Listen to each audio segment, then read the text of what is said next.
people come in and say. We are calling this meeting of the Special Utility Authority to order on Tuesday, October 15th at 6 p.m. And it was posted on October 14th at 5:30 p.m. We are going to start with the invocation by Pastor First Assembly of God Church, Mr. Raymond Frizzell, a former Texan. As he told me. Careful, don't tell everything you know. Let's bow for prayer. Father, we're just so grateful for your grace upon our lives and for your love, Lord, that's across this city. We pray for the wisdom, Lord, needed to make decisions tonight for our churches, for those in our military this evening. You just protect them and be with them. We ask for continued wisdom for our national government, Lord, as they're making decisions. Thank you for your blessings. Lord, now just bless this evening and crown it with your presence. In Jesus' name, amen. Amen. Amen. Thank you, Pastor. Please join me in the pledge. I pledge allegiance to the flag of the United States of America and to the republic for which it stands, one nation, under God, indivisible, with liberty and justice for all. Item number 4 is public input and unscheduled personal appearances. Is there anyone in the audience that wants to speak to the council about any of the agenda items? Okay. Item number 5 is a consent agenda. The consent agenda are items that appear normally on the council or the authority calendar and are typically ratified by a single motion. If there's any particular item a member of the authority wants to discuss, we'll pull it out. Otherwise, we'll approve them all in one motion. Do we have anything we want to pull out, or do we have a motion? Mayor, I'll make a motion to approve the consent agenda as presented. Second? Second. Please poll the authority. Trustee Johnson? Aye. Trustee Weston? Aye. Trustee Sharbit? Aye. Chairman Schultz? Aye. Item number 6, presentation by Hydro Pro Solutions. Mr. Lupia and Hendricks. Okay. And you, which are Lupia or Hendricks? Hendricks, okay. You're welcome.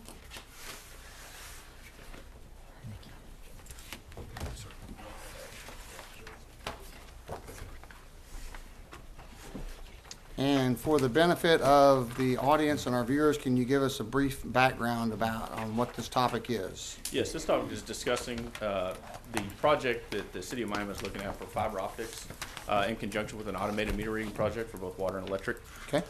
We've had some meetings with Jill and Jeff just recently, about a week and a half ago, talking a little bit about trying to find a solution. Our company specializes in one of the specialties is automated metering projects, but we are a solution provider. And what we discussed a little bit is looking at the solutions that you guys have and you want to look at to move forward and how you can obtain that. One thing we're going to do and look to do is really tie these things together. One of the main things that Jeff talked about was looking at a possible construction manager at risk or a possible design build type situation in order to tie these together, and that's what we've kind of designed. Now, we have a little bit of small window to since we had our meeting till now.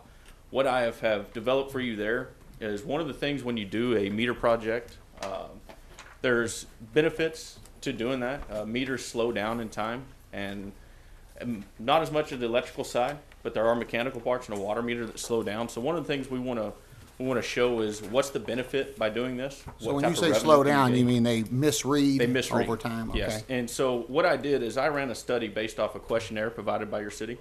And really it just shows on the water side how much revenue could be attained by doing a complete change-out program. What we do is take your kind of average water rates, your average bill, and design that against your total water loss. And we'll cut that in half. Right now you guys have about an 18.75% water loss. So if we do that, typically half of that loss is due to inaccurate meters, depending on the age of them and how they operate.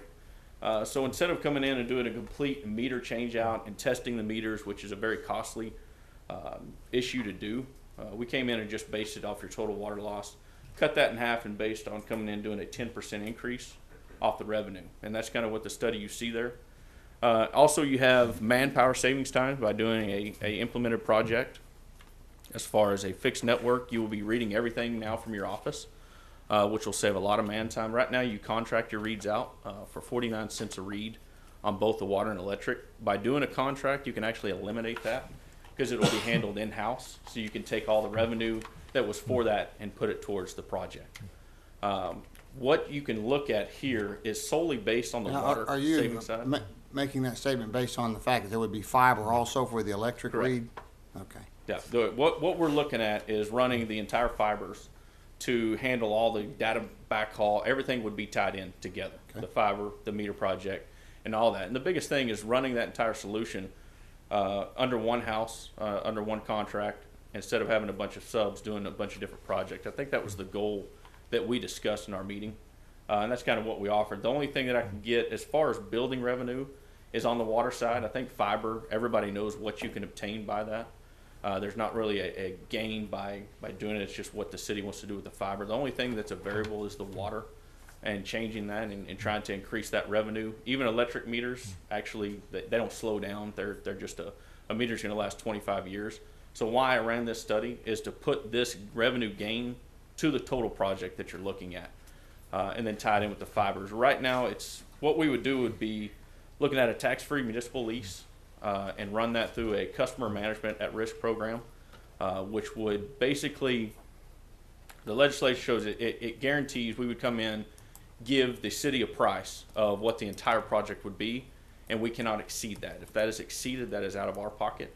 And so it gives a guarantee, and it also allows us to come in and work in conjunction with the city to see exactly what they want, how they want it in. Any and every sub that would come in would be under our umbrella, and all those prices and everything would be set well before the project starts. This is kind of the beginning phases of that. Like I said, the report I ran is just some of the revenue enhancements you can get by doing a water meter change out, and the electric side as well, by what you're going to get from there. As far as cost for the total project, I couldn't compare it with this statement just because there's too many variables just to throw a project price out there for this. So I wanted to just obtain some type of revenue gain by doing the project, and then we can look at the total project cost as we get more detail and how you want to move forward. And so that's just kind of what we're here in kind of the beginning stages of it, to provide a solution basically to the city, see what they thought about the solution, how you can move forward with that, and then where you guys see yourselves being with the entire project. So, on the second or third page, you estimate that we have a loss of 101,000 on average, and the recovery is an average of 89,000. Why is there a difference in those two? Because the loss is actually decreasing on there, and so the loss is going to be based off that. On your revenue side, we actually went extremely conservative.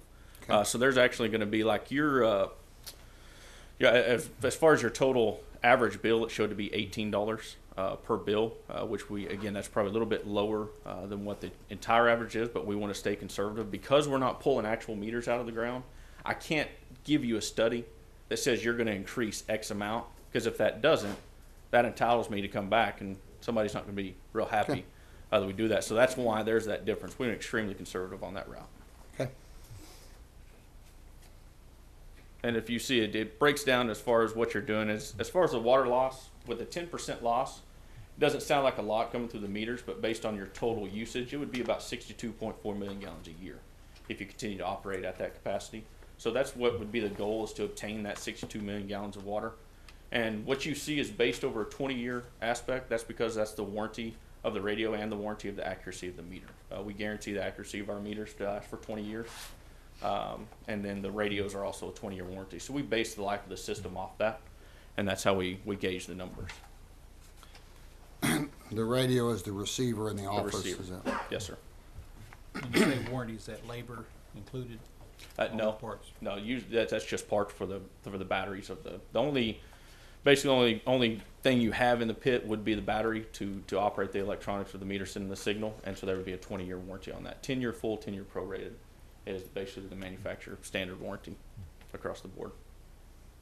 And so we like to say the life of these systems go for that long. And so I think what the next step would be is just to talk about a little bit more detailed solution on the fiber side. Fiber is obviously, there's a lot of details with that, as far as one of the options was taking it to the curb or taking it all the way into the house. So that's two things we need to look at. But obviously there's some boring and trenching and things like that involved and where it needs to go. So a lot of detail on that. Normally on this study, I like to get the tax-free municipal lease cost and compare those two to see what the revenue enhancing capabilities are compared to that. But again, due to the variables and the situation on trying to get a budget cost for that is pretty difficult. That would probably be my next phase, is to break that down. So you're saying the fiber is buried from the curb to the home also? If that's one way Jeff wants to look at it. Okay. Yeah, he wants to see two different ways. He prefers for it to be to the house. That's his preferred, but he understands that it may just be to the curb as well. Okay. And tell me what this Guthrie example is trying to illustrate. That may have been a misprint then if I Okay. put that I didn't change the name. That's we do these for all types of cities, so Okay. I may have left a name in there by accident. And then that back page is just simply the complete breakdown of your benefits based off the water revenue increase and the meter reading increase, or the meter reading savings part. The very back page is the sheet that was filled out by the city. We just like to show that we cannot utilize these numbers in any way, shape, or form other than provided by the city. Okay, Jill, I know Jeff isn't feeling very well. Do you know what he was wanting us to do tonight? Okay. I know he's back there hiding. Do you know what he had in mind? Or? I think he just wanted you to hear this. Okay. He wanted you to hear more than one presentation. He listened to another company earlier, so Okay. he just wants to give you more than one option. When you say 18% water loss and 10% of it, you think of that 18% is not registering through the meter? Typically, when we've done several projects throughout, I've been doing it for about 7 years. Our president's been doing it for about 19. Typically, when we do studies and everything that we do, and once we do a project and you see the gain, they usually gain at minimum half of that revenue back, just because after a meter is in the ground for 15, 20, 25 years, which several of them are, they start to lose that low flow. So anytime somebody flushes a toilet or maybe has a very slow toilet leak, that meter may not be turning. You're producing that water, but it's not turning. And so we usually typically say half of that water of your overall loss will be incurred by doing a meter change-out program. And that's just a number that we use in order to not have to come in and do a complete meter change-out, because that can be very costly, although it is detailed. But even when you do a complete meter change-out, you're only going to do basically about 1 to 2% of your town. Well, you're still only measuring 1 to 2% of your town. We'd rather look at an overall view and see what it is, and then base that percentage. And we'll always come back to the city to say, if that number is too aggressive, we will lower that number and go with a little bit lower number to see what that would manage. Because we want to be as conservative as possible on our end as far as the benefits capabilities. But I think the biggest thing is just, this is a very unique project. We're trying to do fiber and at the same time, and we are a unique solution provider. So we can come in and really project manage and do the entire thing in-house and handle it basically between us and the city. And so you've only got one person to go on, and that's how we would handle it. So What cities are you doing now or have done? we've done many in Texas. We've done. I've been a part of City of Enid when they were doing theirs. It was 20,500 meter change out. I did Muskogee, all those. Now these were with another manufacturer meter that we had, but I was a part of all those projects. I think Ponca City was 12,000 water, 12,000 electric. Muskogee 16,000 water. City of Tecumseh 1,000 water, 1,000 electric. I've been a part of all those projects. And they were pursuing those for the economic benefit, whether they used the revenues or the savings for fiber or not was It was- irrelevant. yeah. They may have, Yeah, may they not and they have. didn't. Yeah, this was just meter projects in there. Right. Actually, doing the fibers would be something unique. A lot of cities aren't going to go that route, but it's a very cost-effective way to do it. It's a very, very good system, especially being able to take all of our data collection units, your backhaul. I even have mainline leak detection added into the project, because that 18%, well, we're finding 10% of that through your meters. There's still leaks in your main lines. There's still several things you don't see, and so our project actually has tied into it. And how are you finding that? What do you It's- have in place to detect those major leaks? It's done through, mainline leaks? they're called correlators, leak correlators. And what you do is, typically in a downtown area, valves are set up anywhere from 200 to 300 feet. If you can put two correlators between 600 and 800 feet of, let's say, some old concrete or AC pipe, they will correlate and listen to each other. At 2 a.m. in the morning, they'll wake up and start recording water from 2 to 4. If there is a echo, there's a certain noise that a leak will Right. make in a pipe. It'll find that leak and tell you how far it is from this correlator and how far it is from this, and take you down to 24 inches of where that leak is. You can dig you about a 6x4 hole and clamp it before it gets too carried away. So, and I think that's kind of what Councilman Sharbert was curious about a while ago. Pursuing this will also allow us to maybe locate some of that other 8 or 9%. Oh yes, yeah. Our goal would be, because there's certain things that you have, maybe water that's not billable or water unmetered buildings, you know, that nature. I'm not sure if you do or not. You're always going to have some type of loss. Anytime there's a main line break and you fix it, you have to flush the hydrants. That's several thousands of gallons of water. But however, you need to be down in the 10% range, possibly below. And so that would be the goal. We are more of a revenue enhancing company. Our goal is to come in and really find every bit of revenue we possibly can, all the way from where you get your water to where that water goes through to all the way to the end user. That's what we're going to specialize So in. your primary area of specialization is in the two types of meters, but you would sub out to someone to do the fiber part? Yes, sir. And that's what the one of the things when you have a unique project is the customer manager risk that Jeff introduced me to is a very unique situation for it. It really controls the city and the end user. There's two types. Customer manager at risk would put you at a contract with an engineer, Right. and then a contract with us. Design build would basically be a contract between the city and us to do that. So there's two separate ways to look into it. I've looked at a lot of legislation in Oklahoma. Construction manager at risk was new to me. Design build we've done before. So it's very good. It's a good protection system actually for both.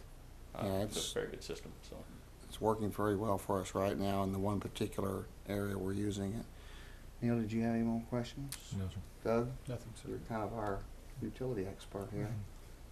Is, I like the self-diagnostics of it. Yes. You can foresee some breakage and address those. That's good. correct. And for your citizens, you will now have a type of detection for every citizen. You'll be monitoring them every 4 hours on the hour. So when those reads come in, you can actually tell immediately if there was a leak, how much water that leak was using. If somebody's out of town, they're going to be notified immediately. You can send them via email that you have a leak. So every 4 hours, every single read from your system coming in. On the electric side, automatic turn on and turn offs, automatic connect disconnects, power outages. You'll see if the storm comes in, you'll be able to tell exactly where and what part of the town has power outages and how to address those and where to go. Those will be immediate to you. The electric side is a much more immediate side than the water, but you still get the same amount of capabilities on the water. You're going to be able to tell them. I mean, it's as low as being able to tell somebody that they used a gallon of water at midnight. Does the self-diagnostics, does it work off of the software which will initiate a phone call to somebody on call, and Yes, sir. that's the way it Yeah, works? so you can set it up to where it'll have an automatic alert. If somebody has a leak or anything of that nature, a report be ran, that could be monitored to them via email, text message, things of that nature.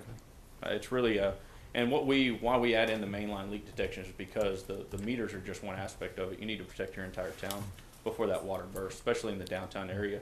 There's lines that were put in here 30, 40, 50 years ago that you obviously can't take a trackhoe and dig up your entire downtown, but it still needs to be monitored and maintained, especially if it's the old AC or asbestos concrete, which a lot of Oklahoma has. That's some pretty dangerous stuff as it gets older. So if you can monitor that and catch it before it is, and that's your water. You know, it may not bust, but there may be a 10, 15, 30 gallon leak that has been leaking for quite some time, but the way it was bedded and how it is below it, you'll never catch it. And that's water that you're producing and you're paying for to maintain. So we really want to take it all the way from where you get your water to the end. We want it monitored and maintained and continue to do that, and then tie it all in with the fiber optics. And again, on the fiber optic part, you said that if we decide to proceed, you would start getting bids to see what that would cost, and you Correct. can compare that to the revenue Yeah. savings. What we'd like to do is the next step, probably sit with an engineer and see where we would need to trench and bore, certain things like that, and we would handle, that aspect of it. We know a couple of people that actually, they're some of the largest contractors for OG&E, OEC, that I know very well. And then we've got two other ones that we would obviously look at. One is a specialist in boring and trenching, and then they lay with the conduit and pull the wire for the fiber optics, and then we would pursue that via sub. Okay, any other questions? And you guarantee the savings? No, not on the water side. Not on the water Just side. because we can't guarantee the usage of water. And that's the difference kind of between, let's say like an ESCO and ourselves. We're not going to guarantee the water. We're going to run a much more conservative rate, because if those water rates go down and they say we're going to guarantee you a percentage, okay, it's actually, you can't, if the warranty is accurate, if the meter is accurate and the water is being measured, there is no guarantee. There's nothing we can do. Basically, because if our usage goes down, then that, If your usage goes down, in my guaranteed. experience with dealing with energy saving companies, if the usage goes down and your revenue isn't there, what will happen is they'll pull the meters out and have them tested. If the meters come back tested in the AWWA standards, there's nothing they can do. They're just going to tell you that the meters are accurate and your company or your city isn't using as much water. And so we can't guarantee the usage of water. Electric's a little different. You could almost design that, but again, on the revenue of the electric side of the meters, there's not a real revenue gain by changing a meter out. The revenue gain is by not having somebody have to go out and do the reads and then do the automatic turn on and turn off. So Okay. Thank you very much, Jared. We'll, absolutely, I'm sure, let you know. absolutely. Thank you guys for having us. Take care. Item number 8, other new business, if any, which has arisen since the posting of the agenda. We missed Need one, item Mayor. 7. Did I miss one? Okay, item number 7. Authorize chairman to sign contract with Beehive Industries for geographic information system services. Chuck? Didn't mean to skip you. Before you tonight is a agreement with Beehive Industries. This is the start of our geographic information system that we're starting to implement, and this is an annual subscription fee. It includes right now 4 modules: a water module, wastewater, a work engine, and a home base. A lot of the information that we have already existing in our AutoCAD will be converted by them into the system. It will need additional upgrades, and that we'll be working on. Staff will be doing that. Other consultants will be doing that. So again, this is the start, the beginning of the GIS project. It's a very simplified system. We think that a lot of people in the city will be able to use very quickly. Michael's here to answer any of the technical questions regarding we integrated very closely with IT to make sure that this was going to be a good system for us. Gentlemen, any questions? Okay, can we have a motion, please? One thing, if I may, Mr. Chairman, I'd like to add, I'd simply note that the contract has an auto renewal feature. It's not tied to the fiscal year, it's tied to the date of execution. Somebody would have to track it pretty carefully. It has a provision that requires that written notice be given to Beehive no less than 60 days prior to the expiration of a contract term, or you're auto renewing for another 12,000 minimum. I just wanted to point that out. That you'd want to make sure someone was tracking that expiration date. I assume that this company does business with cities and municipalities all the time. So they're used to the rules that apply to us as far as fiscal years, et cetera. Well, the difference would be the special utility authority has flexibility on contracting that the municipality doesn't. So I believe you could be obligated to those extended terms beyond the current fiscal year. So from that perspective, I encourage you to look at the contract as you would if you were a private business person entering into the contract. More of that perspective. So you would contemplate signing this or having me sign it on your behalf, I guess, somewhere an effective date of around November 1. So 60 days prior to November 1 of next year, we would be have to determine if we were going to renew. Is that? There would be an auto renewal if you don't, in fact, take the affirmative step of Canceling. Yes, sir. Okay. Chuck, you're very happy with this company? Yes, The services that they. we've talked extensively with them. Michael and other city staff have talked with them. We think there's a lot of advantages in going with them. One of the advantages is the training, the software, the Esri standard practice. would cost more just for the licensing for the server than what we're paying here. They seem to be very knowledgeable. They're working with a lot of communities, and we think it's a good fit for us. So David, because this is the SUA instead of the council,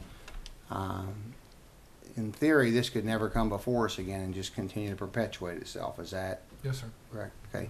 So what I'd like for you to do, Chuck, is to put on your calendar a reminder to bring this agreement back before this body 10 months from now, or 10 months from the execution date, or the meeting prior to the 10-month time frame, so we can just ask you if you're still happy and make sure we want to renew again. Okay? Any further questions? I move to authorize mayor to sign this asset management software and service agreement with Beehive Industries LLC. I second it. Trustee Sharbit, Aye. Trustee Weston, Aye. Trustee Johnson, Aye. Chairman Schultz. Aye. Thank you, Chuck and Mikey. And now, item number 8, other new business. Any other new business which has arisen since the posting of the agenda? Jill, anything? Item number 9, trustee community announcements. Any announcements? I had none there. Any staff reports? And motion to adjourn. Motion adjourned. Second. Trustee Weston, Aye. Trustee Johnson, Aye. Trustee Sharbit, Aye. Chairman Schultz. Aye. That meeting is adjourned, and as soon as my council meeting comes up, we'll get started.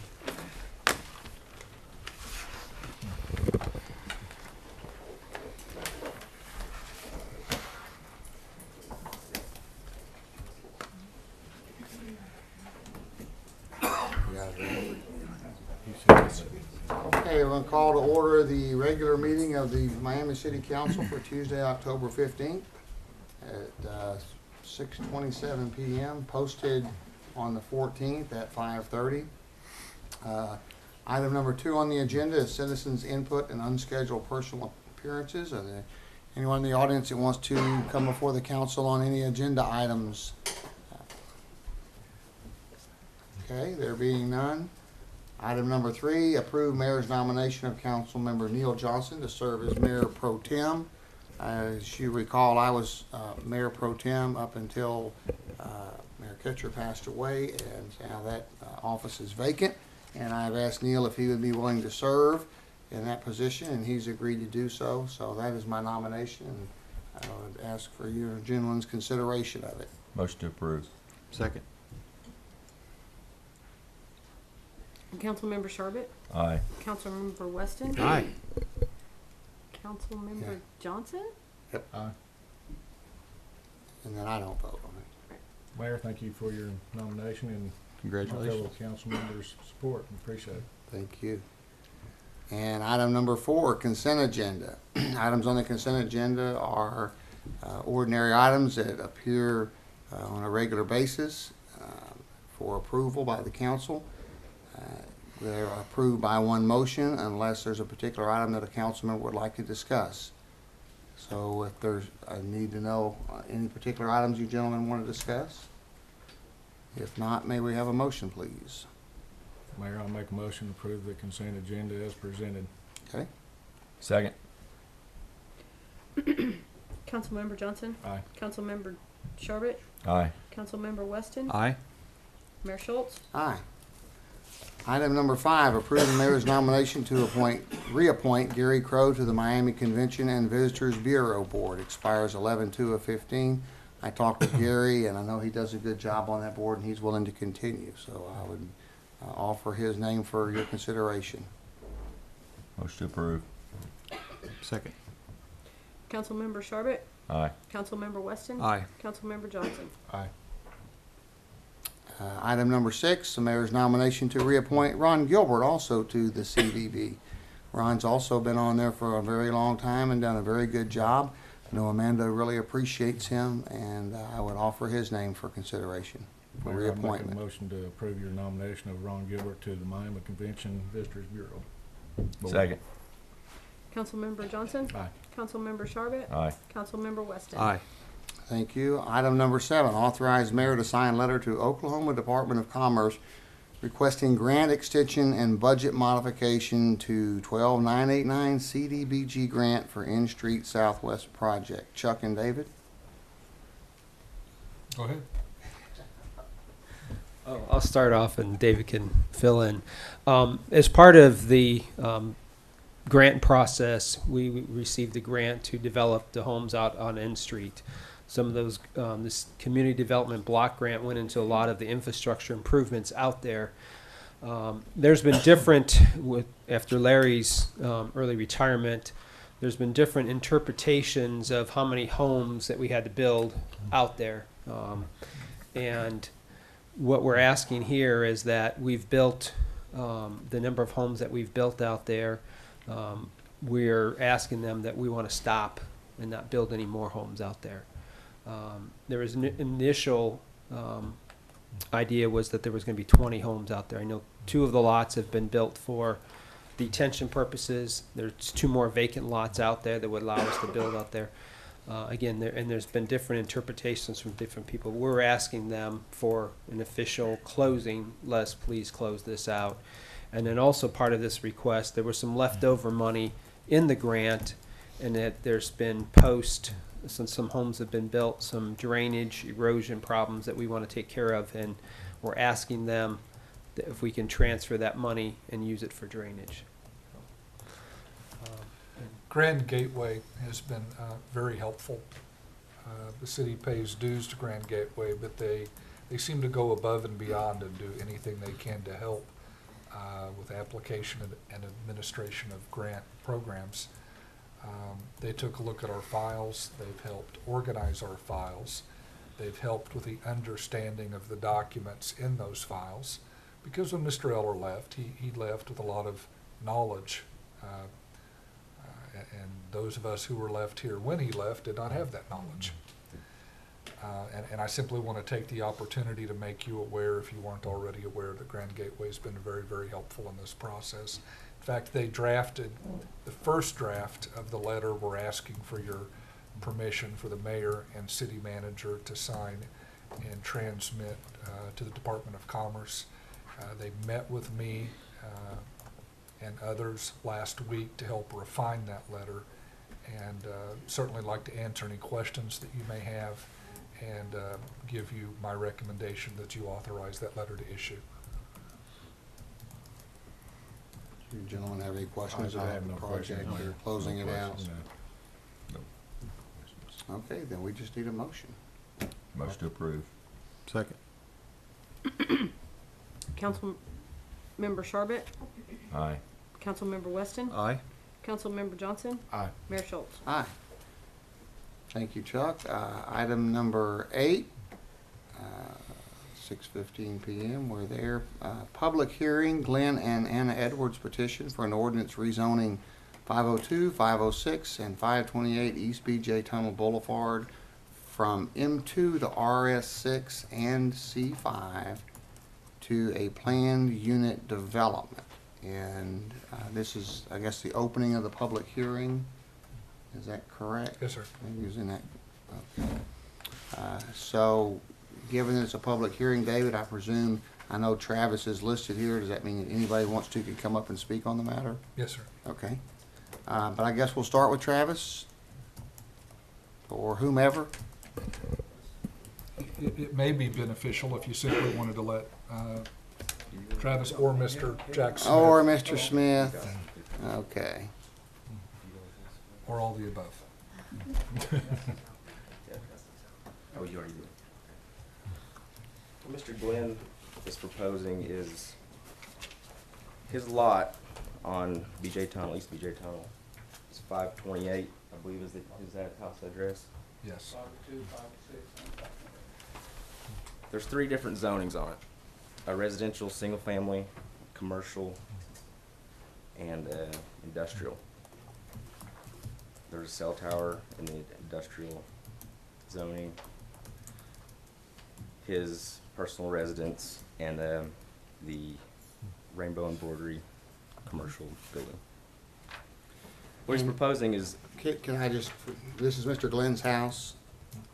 The, on the west side of the property, yes. Okay. And at the back Or of the the east side, I'm property, is sorry, that the I'm sorry, rainbow the east side. embroidery? Rainbow embroidery is That's right there. directly to the left. Right there on the street. Right to the west. That's Glenn's I- house, the I bigger got you. house. is I meant the Glenn's east side, sorry, Oh, is Mr. Edwards. Okay. Directly to the west is the, with the white roof, is the commercial. Okay. The house just west of that is vacant. Okay. As you can see, there's a proposed garage apartment.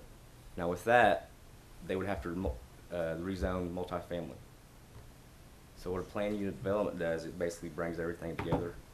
You can put, well, I mean, there's a residential planned unit development and a standard planned unit development. We're proposing the planned unit development in general because there is a cell tower on the lot. Okay. And we are proposing that this PUD be just for the proposed garage and the future development of the house just north of it. It's gonna be tore down at some time. We don't know when, but they wanna tear it down and eventually build a house there and use the existing garage apartment just as that, so. And, go ahead. No, I was just gonna say, Chuck, I understand that this planned unit development was a concept that you have recommended for utilization in this property, is that correct? Yes, in looking at this situation, as Travis started out with all the different zoning that's already there, commercial, industrial, residential, and to put another residential property on there, we'd have to go multi-family residential, which he could put, you know, a 16-unit apartment building on there. You know, that wasn't the intent. So yes, Right. so we thought the best thing would be to put the PUD, planned unit development, in there. And what's controlling this is, and I'd actually ask you to as part of the record, is this drawing shows that this one unit is going to be added. That later on, he's not adding additional units out there and say, hey, I got a PUD, I can do anything I want. It's actually, this plan is the planned unit development that controls that.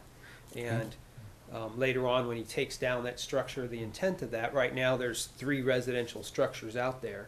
He tears one down, he rebuilds it, he'll still have 3 residential structures out there. Okay. And as it sits now, it's been spot zoned 3 times already, so we're just trying to get away from that. Chuck answered my question, Mayor. I was concerned having this PUD 2 years from now, they can go in and if they can put anything they want to in there, and they can't do that, the way I understand it, is that right? They'd have to come back before the planning commission if they wanted to put anything else on there, is that right? Yes, that is right, and I would reemphasize that by the drawing that's presented tonight with you, that's part of the record, that this plan unit development is reflective of their plan. So 5 years from now, someone comes back and says, well, what was the plan? It's right here, you know, that's the plan. The plan wasn't, he comes back and he wants to put 3 more units in here, that's not part of this plan. It's not part of the plan unit development. He can come back later on and request other changes to it, but that would have to go back before the approval of the planning commission and the city council as it is tonight. Is that your understanding too, Jack, of That's my everything? understanding, yes. That's what your client wants? Our whole intent was to build a house behind the White House, and Okay. that's the intent at this time, yes. Did the planning commission have any concerns, or was there any No. objections to this from neighbors or anything? Okay. Nobody showed up. Okay. Need a motion? Please. Motion to approve. Second. Councilmember Sharbit, Aye. Councilmember Weston, Aye. Councilmember Johnson, Aye. Mayor Schultz. Aye.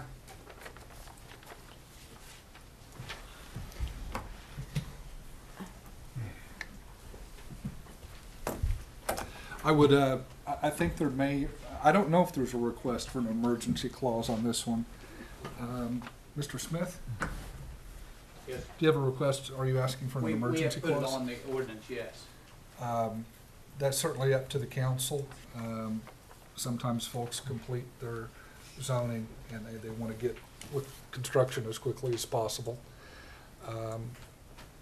There's certainly no reason why you can't vote on an emergency clause should you choose to as requested. I know you're used to seeing a separate agenda listing.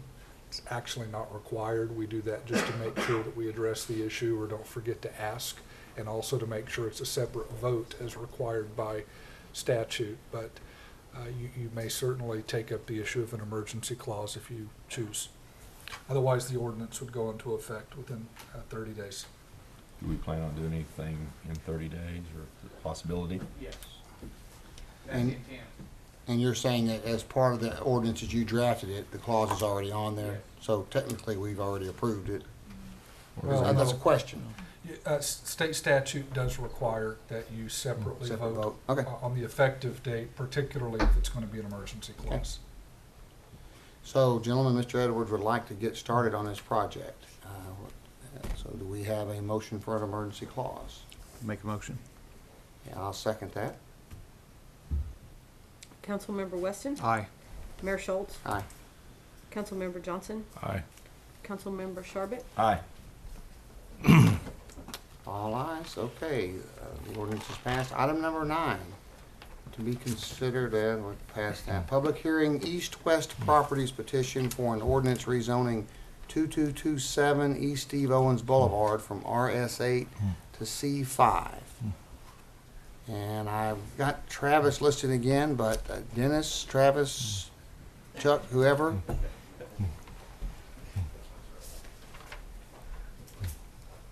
Okay, the location here is 227 East Steve Owens.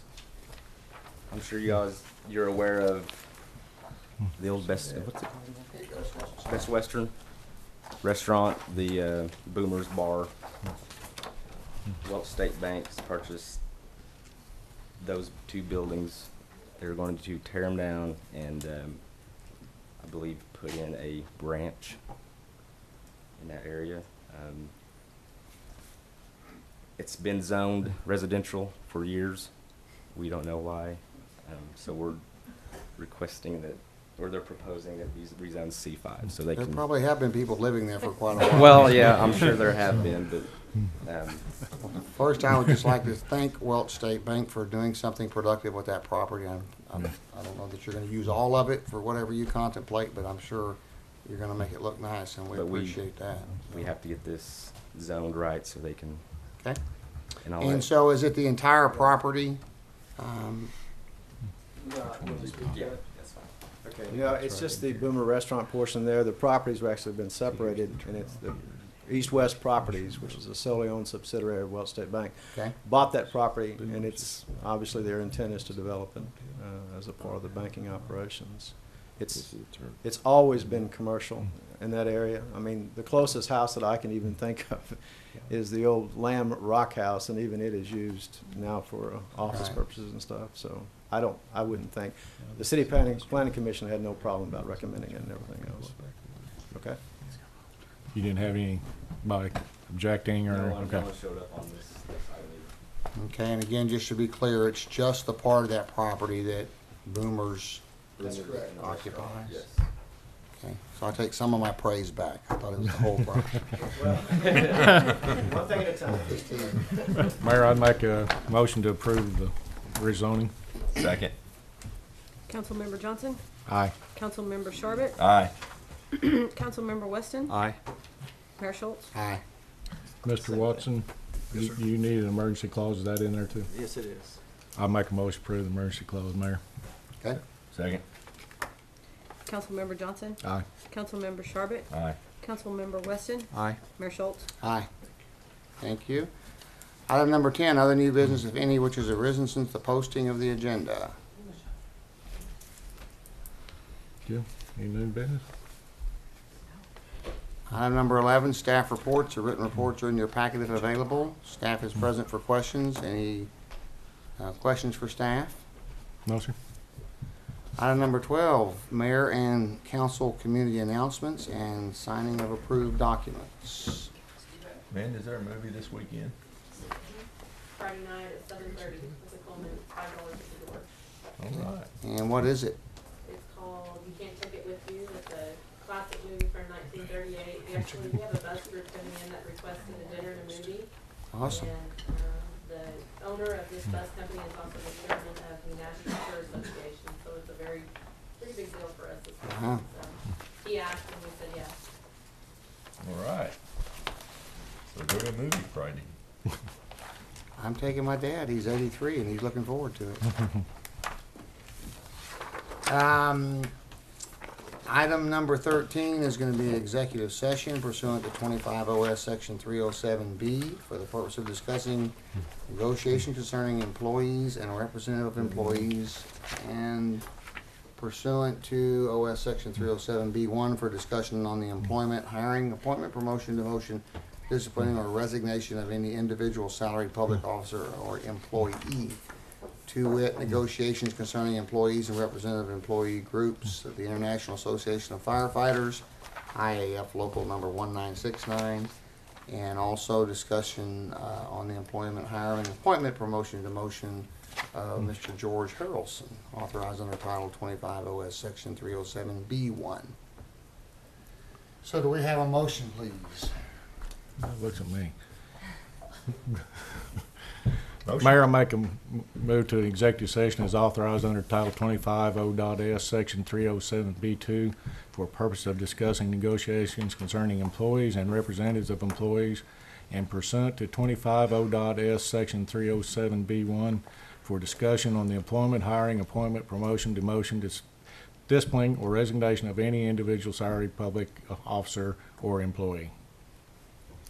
That's the way To wit, George Harrelson. to wit George George Harrelson, Harrelson firefighters. and Okay. IAFF. Okay, Second. so if you will. Motion and a second? Okay. Councilmember Johnson, Aye. Councilmember Weston, Aye. Councilmember Sharbit, Aye. and Mayor Schultz. Aye. Did I 6:47. read too fast? That's what yeah. I did feel bad about that, but I couldn't. Well, Melinda and Oh. Cheryl, I think really it was Cheryl, the way she chimed Okay, in. we are out of executive session at 7:51 PM, and there is no other action to be taken other than a motion to adjourn.